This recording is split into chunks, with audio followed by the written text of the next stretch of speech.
On va partir à la rencontre d'un des premiers créateurs d'animation pour adultes en France. Bonjour, je m'appelle Théo McIntosh. Dans le cadre de mon stage avec l'association audiovisuelle Yapuka Productions, je suis entré en contact avec le réalisateur de Mars Express. Je souhaite moi-même travailler dans le milieu de l'animation, alors suivez-nous dans son rôle de réal pour découvrir les outils et les processus créatifs de Jérémy Perrin. Bonjour Jérémy Perrin.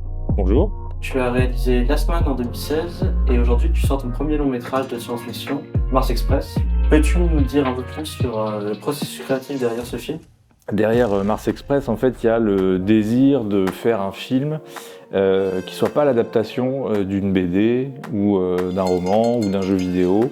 Last Man, la saison 1 sur laquelle j'ai travaillé, c'était tiré d'une bande dessinée. Alors avec des libertés, puisque c'était pas le scénario de la BD qu'on a adapté, mais on a fait un préquel. Le milieu de l'animation, rarement on nous laisse l'opportunité de créer notre propre matériel original. Et donc là, moi, j'avais envie d'insister là-dessus. On a pu se lancer là-dedans grâce au succès de Last Man, qui a été une surprise. Enfin, c'était espéré, mais ça a quand même été une surprise. Voilà, et du coup, on s'est lancé là-dedans et c'est vrai que ça a été beaucoup de travail, effectivement. On a bossé dessus pendant 5 ans et demi. L'idée, c'était d'abord de toute façon d'écrire un scénario.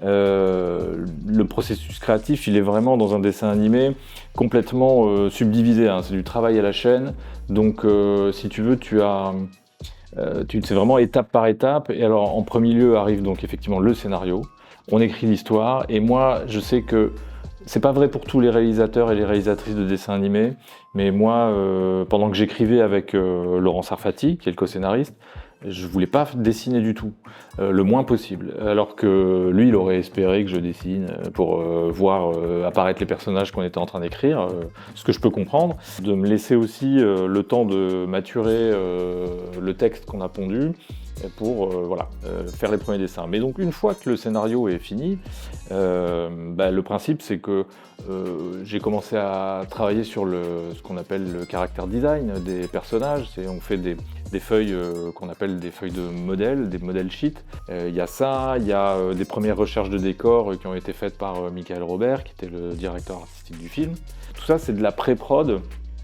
Et tout ça, on n'était que 2 avec Michael dans un premier temps, et on a fait ça pendant 2-3 mois, je sais plus, c'est pas très long, hein. Et donc après quoi, le storyboard se lance. Au storyboard, j'ai également dû improviser quelques designs, alors de manière un petit peu esquissée, c'était pas toujours très précis, mais après quoi on a on embauche des designers, alors soit là nous on avait des designers pour faire les robots, il y avait différentes personnes, il y avait eu Baptiste Gobert et Jonathan Job-Nkondo. Je leur ai donné, par exemple, là j'ai organisé le truc comme ça, je leur ai dit, comme il y a plusieurs générations de robots qui cohabitent dans ce monde-là, toi tu vas faire la génération 2 et toi tu vas faire la génération 3, histoire qu'on sente qu'il y a une petite différence esthétique et que même on n'ait pas l'impression que ce soit la même société qui a fait tous les robots de la ville en fait, et que, un peu comme on regarde dehors, on voit qu'il y a des voitures de modèles différents, quoi. En coordination avec moi et avec Michael, qui supervisait la cohérence globale du film. D'ailleurs, tu as voulu totalement changer de Last Man, qui est une adaptation de BD. Tu as fait comme protagoniste une femme et un homme. Est-ce que c'était aussi une volonté de se démarquer de Last Man, qui a comme protagoniste le macho Richard Aldana ? Ouais, je voulais me démarquer de Last Man, effectivement, où il y avait énormément de bonhommes qui se tabassent, voilà, musclés, torse nu, tout ça, j'en pouvais plus de dessiner ça. Donc j'ai voulu un peu changer de type de personnages principaux. En plus, souvent dans les histoires de détectives privés, les détectives, c'est des hommes. Et donc j'ai voulu voir un peu ce que ça donnerait de changer le genre du personnage de détective. Il y a des figures qui ont changé, par exemple l'archétype de la femme fatale est du coup pas présent dans le film. C'est un type de personnage qui est hyper classique dans le film noir. Mais aussi, je tiens à dire un truc, c'est que Carlos, il a une tête d'homme, en fait la question se pose quand même de savoir si c'est vraiment un homme. Il a pas de genre, c'est comme Siri. C'est à la liberté de l'utilisateur de choisir une voix féminine ou masculine, enfin voilà. On a Thibaut, ici, qui est du coup mon maître de stage. qui n'étaient pas du tout attirés par l'animation jusqu'à regarder Last Man. Comment tu peux expliquer cela? Ben, je pense que les gens qui aiment pas l'animation, ou qui en tout cas n'ont pas d'appétence pour ça a priori, je pense qu'il faut leur demander à eux pourquoi. Moi, c'est un truc que je comprends pas trop. Je crois quand même que il y a peut-être une question de convention, une habitude d'avoir associé l'idée que le cinéma, c'est un rapport avec la prise de vue réelle et que c'est plus vrai comme ça que autrement. Il y a un rapport avec la vérité ou avec le réel, quoi, alors que pour moi, le cinéma en prise de vue réelle est aussi faux que l'animation. Simplement, l'animation ne le cache pas que c'est faux. D'une certaine manière, presque l'animation est plus sincère peut-être. Si vraiment je voulais troller, je dirais ça. Enfin, ça c'est une théorie de Scott McCloud dans sa bande dessinée, sur la bande dessinée justement, où il explique les différents styles de dessin, où plus le dessin est réaliste, moins on se projette, et plus il est symbolique et disons un emoji, quoi, tout le monde se projette parce que c'est vraiment extrêmement synthétisé et symbolique comme forme graphique.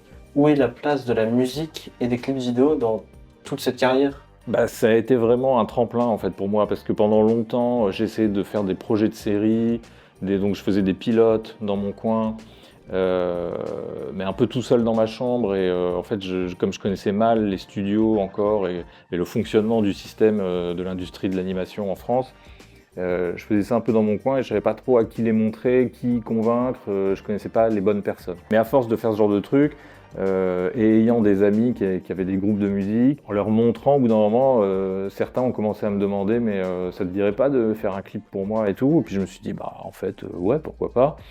Et donc oui, j'ai fait comme ça quelques clips, j'en ai fait 3 notamment, et j'en ai fait un 3e qui était Fantasy pour le groupe Dai, et lui il a vraiment cartonné, et c'était un clip d'horreur, et il a vraiment marché, et c'est grâce en fait à ce clip-là que j'ai été contacté pour adapter Last Man en fait plus tard. Maintenant, je suis en 2e année de BTS audiovisuel. Je souhaite intégrer une école d'animation. Quel conseil tu pourrais me donner dans ce cas-là? Si on n'est pas pris dans une école d'animation, ça ne veut pas dire que c'est la fin du monde et que ça veut dire que tu feras jamais d'animation, quoi. Par exemple, je te parlais de mon directeur artistique, Michael Robert, il a essayé 3 fois Les Gobelins, il ne l'a jamais eu. Bon, bah, il est quand même directeur artistique de long métrage d'anime aujourd'hui, tu vois, donc c'est pas... Mais par contre, il n'a jamais arrêté de dessiner et de monter son niveau artistique, quoi. Donc ça, c'est un premier truc. Après, les écoles d'animation, aujourd'hui, je les connais plus tant que ça. Je sais qu'il y en a plus qu'avant, donc ça, c'est vraiment très bien, mais si tu veux, ça fait 20 ans que j'ai quitté l'école, donc je sais plus trop à quoi ressemble leur concours et la façon d'entrer, donc je sais pas. Mais par contre, un truc qui est sûr, c'est que il faut avoir un très bon niveau de dessin, c'est mieux, un dessin solide et tout, donc ça c'est un truc qu'il faut toujours travailler, ça c'est certain. Et pour l'étape d'après, à savoir par exemple si c'est de devenir réalisateur, moi ce que je conseille, c'est ce que j'ai esquissé et que j'évoquais tout à l'heure, c'est que pour moi il faut travailler à la fois ses propres univers, ses propres projets, jamais hésiter à les montrer à ses proches, spectateurs et spectatrices de confiance. Et puis, à côté de ça, malheureusement, mais bon, c'est comme ça, faut aussi accepter de travailler sur des séries ou des projets qui nous plaisent un peu moins, mais dans lesquels on est susceptible d'apprendre des nouvelles techniques. Tu vois. J'ai bossé sur plein de séries, j'ai fait plein de métiers différents dans l'animation, j'ai fait du storyboard, de l'anime, du décor, du compositing, plein de métiers différents, mais qui constituent tous l'ensemble des métiers de l'animation, pour justement apprendre à bien savoir gérer tout ça, connaître, avoir le même langage pour discuter avec des équipes plus tard, en étant réalisateur. Après, tu as plein d'équipes qui travaillent pour toi, et c'est bien si tu connais leur métier autant qu'eux, ou enfin, souvent un peu moins bien qu'eux quand même, ils sont spécialisés là-dedans, mais au moins tu as des notions pour échanger, et ça donne aussi des idées parfois de travailler sur des trucs qu'on n'aime pas. Enfin voilà, donc jouer ces 2 tableaux à la fois.